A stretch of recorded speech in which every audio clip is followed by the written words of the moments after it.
waxaa baryahan baraha bulshada ay ku xiriirto si weyn dadka ay u hadalhayaan saacadihii la soo dhaafay xanuun soo wajahay hobalka caanka ah ee Cabdi Jaamac Caabi oo loo garan ogyahay Cabdi Qaboojiye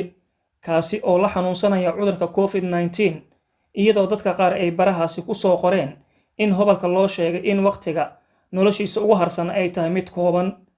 Fanaanka oo isna live ka soo galay aaladda Facebooka isbitaal ku yaala magaalada Oslo ee waddanka Norway oo xaaladiisa caafimaad lagula tacaalayo ayuu bulshada Soomaaliyeed uga codsaday inay cafiyaan isla markaana u soo duceeyaan isagoo tibaaxay in aanu garanayn halka ay nafta gaari doonto. Axmed Cabdullaahi Abu Muhammad oo ka mid ah asxaabtiisa aadka ugu dhow oo aan wax ka weydiinay xaaladda caafimaad ee hadda uu ku sugan yahay fanaanka iyo hadallada dadka ay isdhaafsanayaan baraha bulshada waxa ka jira. aad iyo aad baad mahadsantahay bilowweyn iyo su'aashaad weydiisay horta sidii wada ognahay xaaladda waan la wada soconaa fanaanka haddana sidaad la socoto si hoose cid iskuma ogaan karto waad ogtahay qofku markuu xanuunkaas ku dhaco dhakhaatiirtun baa la tacaala laakiin sidaanu warbixinta ku hayno iyo ma garanaysaa faamiligiisa iyo dadka ku agdhow fanaanka waa markii labaad ku dhaca cudurku runtii horta naf waliba goortay baxayso ilaahay baa qoray oo shalay iyo darhaad iyo ayaamahan si la soconay fanaanku ma garanaysaa wuxuu lahaa xaaladaydu aad bay u daran tahay taasuna waxa weeye runtii xanuunkan iyo ma garanaysaa iyo mashaakilkiisa ayaa ma garanaysaa in ka wada dareemi karnaa marka ugu horreyn waxaan halkan uga ducaynaynaa qoyska fanaanka oo caruurtiisa qaar ka mid ah uu kula dhacay marka waxaan kala socdaa xaaladda fanaanka waxa weeye si guud inuu cudurkaasu markii labaad haleelay aynu uga ducaynayno taana wuxuu kala mid yahay shacabka Soomaaliyeed ee tirada badan sidoo wada ognahay dad badan oo magac iyo maamuus ku leh geeyga Soomaalida oo culimadiinkii madaxdii dalka soo hogaamisay dadkii ma garanaysaa waxtarka ahaa adoo qaybaha bulshada kala duwan rag iyo dumarba aad iyo aad markaa dad badan looga galaaftay waana masiibo in adduunka oo dhan la qabno laakiin se haddaynu Soomaalinahay waxa jira waxyaabo inoo gaar ah oo ma garanaysaa bulshooyinka kale kaga duwanahay runaantii saad la socoto wariye biloween marar badan dawladda Norway ka hadashay Soomaalida qura taasuna waxa weeyeen ma aha inagu inaynu dadka ka xunay laakiin inaga dhaqan bay leen yes jacayl yes dhexgal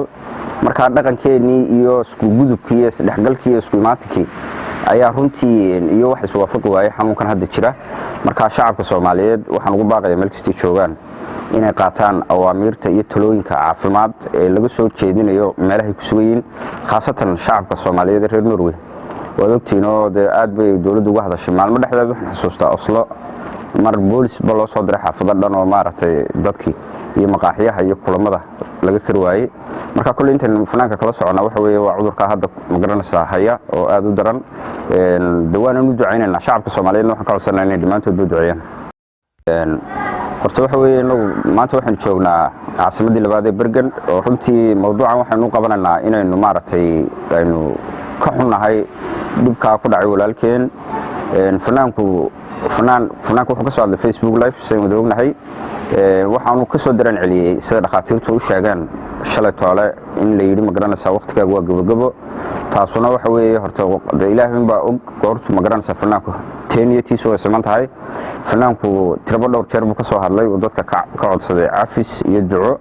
marka dhamaanteenba horta waan cafiyeynaa cid marka horeba maaragtay u maleemaayo in fanaano dadka wuxuu ahaa ma garanaysaa bulshada u adeega hase yeeshee dadka bini'aadan baa leeyahay inta ma garanaysaa wax iska jiri karaan waxaanu ka codsanaynaa dhammaan cid kastoo wax ka tabanaysay amba se ma garanaysaa wax ka tirsanaysay inay cafiyaan una duceeyaan dadka Soomaaliyeed oo dhan qof lagu jira Ilaahay baa og dhamaantiin ma garanaysaa qofku maanta walaalkeen wuxuu nooga baahan yahay waa duco waxa weeye daryeel caafimaad iyo cid haysan buu haystaa laakiin se ducada ayaa wax walba ka muhiimsan oo Ilaahay baa awood u leh inuu ka dulqaado xanuunka. Cabdi Qaboojiye isagoo live ku jira xaaladiisuna ay u muuqatay mid quus goyn nololeed ah bulshada waxa uu ka codsaday inay u soo duceeyaan si guudna loo cafiyo marka ma jiraan kulamo jaaliyada Bergen oo aad ka mid tahay meel isugu timaado oo aad ugu duceysaan Soomaalidu inay wax istarto oo la isku duceeyo oo la isku yimaado waa mid meesha ku jirta hase yeeshee waqti xaadirkan inta meel isku yimaado ma garanaysaa wax arrinta ka suurtagelaya ma jirto laakiin se qof walba waxaan ka codsanaynaa inay culimada iyo masaajidda iyo meel kasta oo bulshadu joogtaba qof waliba salaadiisa markuu tukado u duceeyo walaalkeen iyo in cid kasta oo dhibanba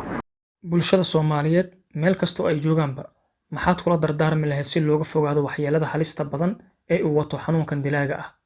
bilow aad iyo aad baad mahadsantahay waxaan kula dardaarmayaa inaguna iskula dardaarmaynaa inagoo ka mid ah dadka jaaliyadda Soomaaliyeed sidoo wada ognahay inagu aad iyo aad baynu isku dhexgalaa isku soo booqanaa iskugu nimaadnaa arrintaas iyo maartay isma waafaqayaan cudurkan COVID-19 tusaale ahaan maalmuhu cusbaa cudurku dad badan baa dhageysanaya aragti khaldan ka aaminsanaa maanta waxa weeyeen waynu aragnaa inuu dadkeena haldoorka ahaa iyo ummadii Soomaaliyeed meel kasta joogaan baa uu baabiyay marka khaasatan shacabka reer Norway waxaan ka codsanayaa inay u hoggaansamaan awaamirta iyo talooyinka ka soo baxaya bahda caafimaadka qaataan talooyinka isku imaatinka joojiyaan maqaaxiyadahan maartay 10 qof lagu talagalay ka ku joojiyaan dukaamada maartay aynu gaarka u leenahay qofkii ka soo adeeganaya ka soo adeegta laakiin say isku imaatinkan iyo wada sheekaysigan fara badan leh la yareeyo isku soo wareega xaafadaha maartay guryaha la isku yimaanayo loo sameeyo magaranaysa jadwal aynu waqtigan adag in ku jirno aynu ka taxadirno waxa weeye waa nafteena u magaranaysa waxa laga hadlayaa marar badan waad maqasheen Norway oo ka hadlaysa Soomaalida wadamadan deriska ah sadaan maarig iyo wadamo kale taas waxa weeye inaga isku soo jiidnaa marka waxaan kula dardaarmayaa walaalayaal u hoggaansama talooyinka dhakhaatiirta Soomaalida Norway iyo guud ahaan Soomaali markii joogtaba jacaylkeena u bedela online ka telefoonka ka wada hadla sheekaysta siyaabo badan oo kala loo kulmi karaa marka ilaahay baan uga baryayaa dhammaan cid kastoo xanuunsan inuu xanuunka dulqaado qof kastoo dhiban oo cudurkaas ku dhacayo qofka si kastoo dhibanba marka bilow intaasan ku soo gabagabinaya kulli dadku meel kastoo la joogo dhakhaatiirtu aad bay dadaalaysaa haday tahay halkan iyo haday tahay dalkiiba marka waxaan leenahay talooyinka dhakhaatiirta la qaato insha Allah iyo dadka caafimaadka cudurka coronavirus oo si weyn adduunyada dhibaatadiisa looga dareemay ayaa si gaar ahaaneed u saameeyay jaaliyadaha Soomaalida ee ku sugan dalalka qurbaha Bilal Maxamed Cabdi SDN TV Bergen Norway